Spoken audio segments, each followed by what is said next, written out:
I can understand. But Professor, dear, your own should be better than that of the average Ghanaian. Hopefully. But it's not that easy. And thank you for making time out of the hustle and bustle to talk to us. What is your own thought on this matter of the Vice President's call for a debate? He believes that the nation needs it, the voters need it. What do you think? I think that usually what the leadership do is what people follow, you see. And I've always said that we have to be consistent in our principles.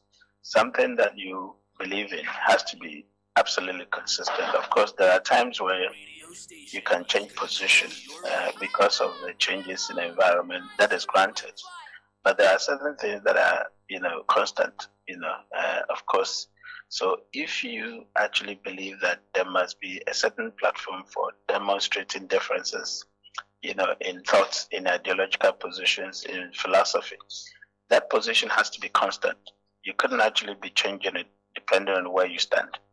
And so for me, I have been clear in my mind that in this country, and as far as I can remember, in 2016, which I think you said it, there were calls for debate that, the opposition then rejected it.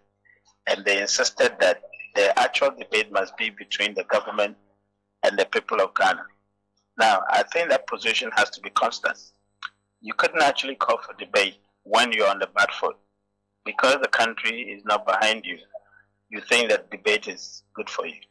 But then when you were actually absolutely in line with the country, you didn't think that debate was good. I think that it sends a bad signal to the young people when people can actually demonstrate that they pick and choose where it favors them. I think it is a very bad signal to send to young people. So for me, I have said that the issue of debate should actually be consigned to the Oblivion because the political parties haven't been consistent. Now, secondly, too, the institutions have also not been, clear. I mean, people have doubts over the institutions that actually conduct the debate because of the evidences that we have seen. And so it will be difficult for ordinary people to really believe that a particular level playing field has been given. Let me give you a typical example.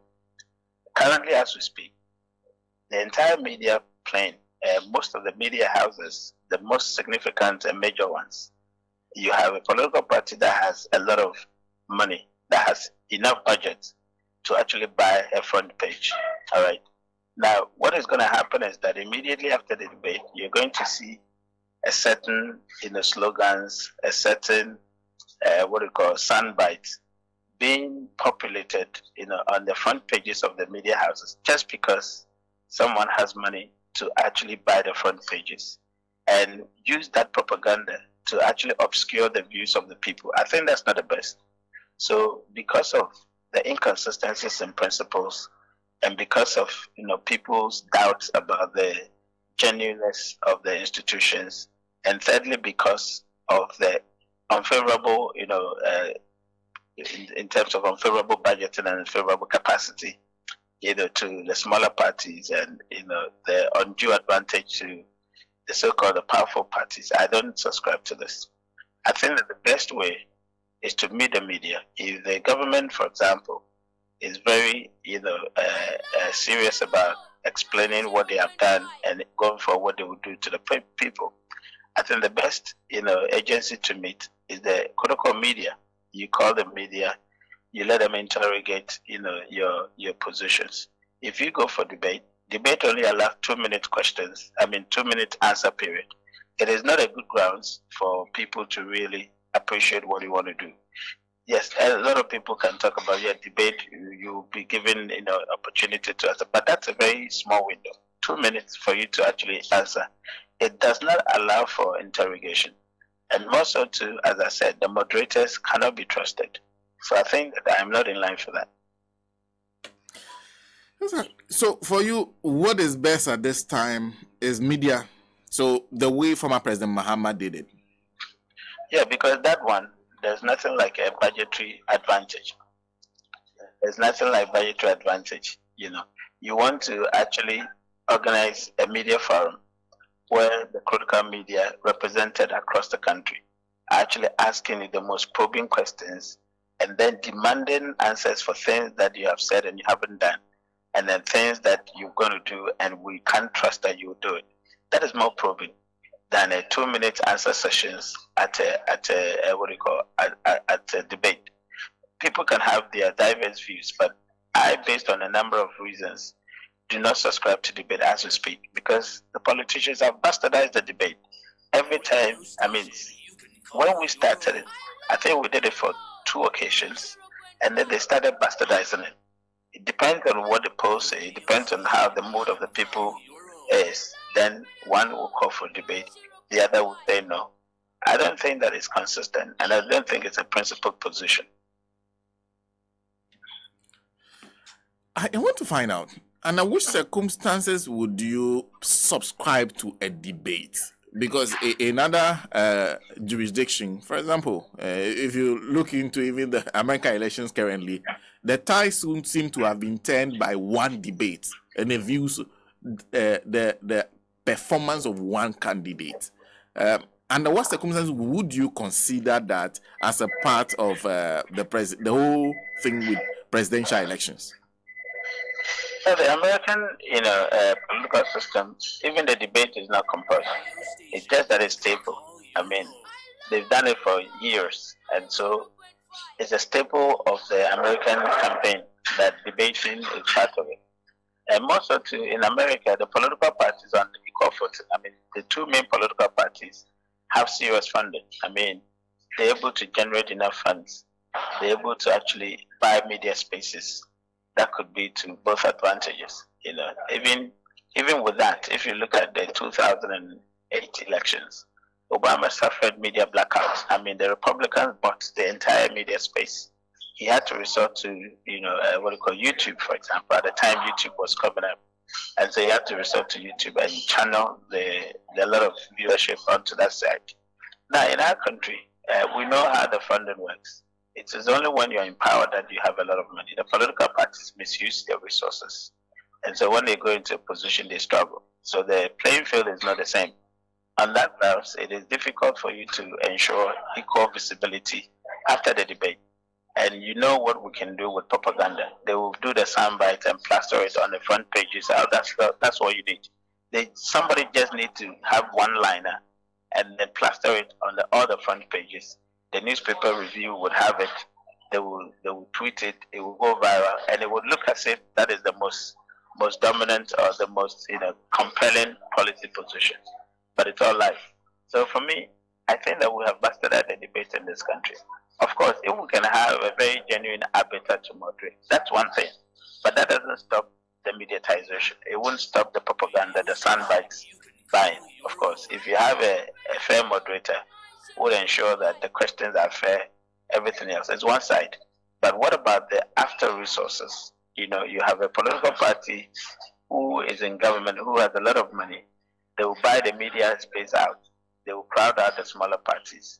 And they will seem as if they are the champions going forward. I don't think that we can actually take that. Now, having said that, Dr. Bawumia as a candidate is not in a very good place. But this party, there are many questions raised about their time in power. For him to have called for a debate, what is your reading of his intention and objective?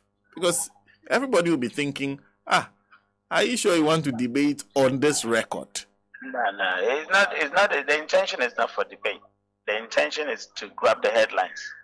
Because if you really want to debate your issues, and actually it's not about debate. If you really want the audience or the people to know what you've done and with good intentions, you rather offer them the opportunity. The media is there 24/7. They've been in government for almost about 7 years plus, isn't it? Now, how many times have they engaged the media, critical media, to tell the Ghanaians, what they have done and what they're not doing right, what they're doing right? They haven't actually done that. What is the use of debate? The use of debate is to inform the general public, isn't it? Since we went into economic doldrums, has he ever engaged the media to tell them why we're here and how we're going to get out? They haven't. So debate is moot. So I don't see why he's actually calling for debate. But of course, I know why. It's just for frontline. It's just for the headlines. It's just to mediatize and to actually, sort of throw dust in people's minds that he's ready to explain himself. If you're ready to explain yourself and to let the people understand that what you're doing is good, meet the press. That's simple as that.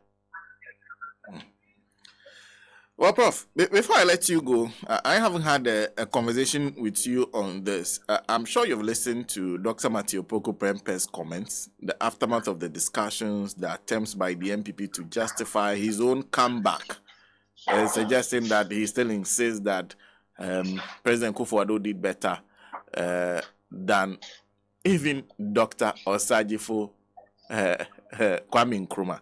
Now, is it damaging for them because of the response they've gotten thus far to this? I think it's despicable for anyone to actually suggest that. You would never hear Americans, downplaying the role of Washington, regardless of how amazing other presidents have done. You will never hear Ethiopians downplaying Haile Selassie. There are key people, even in Britain, they will talk about Winston Churchill, right? Now, there are figureheads that every country has, prominent people who have been very instrumental to the foundations of the country, that it becomes almost like abominable for you to speak ill of them. You're talking about a brand, an iconic person who actually drives tourism in this country. Hence the Kwame Nkrumah Mausoleum. If you speak ill of that particular person, what do you think you're doing to the brand? What do you think you're doing to the destination that a lot of people pay hundreds and hundreds of dollars to come down just to see it? It is very, very despicable. Forget about politics. What about the tourism? What about the heritage? What about the struggle for African independence, economic independence, etc.? So even if you have no respect at all for the person's politics, what about the other values that we gain from it? So I think that we need a national condemnation. I wish that the presidency would issue a statement on this, at least even to say that he didn't intend to do that. I wish that his own camp could issue a statement and say he didn't intend to do this and to apologize. At least that was set side by side in history. Because then when he said that he denigrated the name of the former president, the pillar of this country, he also came to apologize. Then those two messages were set side by side. But for you to go ahead and to justify it, I think it's very appalling. It actually speaks to what people are actually saying, the perception out there. And it's not good for his own image. His PR team, his campaign strategy team should rather have a word and say that, look, it's important for us to apologize than to entrench this particular issue. It's despicable. Prof, thank you. Thank you very much for speaking to us. Thank you, Professor KOBBY, MENSAH is a political marketing strategist and consultant, lectures at the University of Ghana Business School. Speaking to us this morning, he says we should have a national condemnation of that. In fact, I have struggled to know where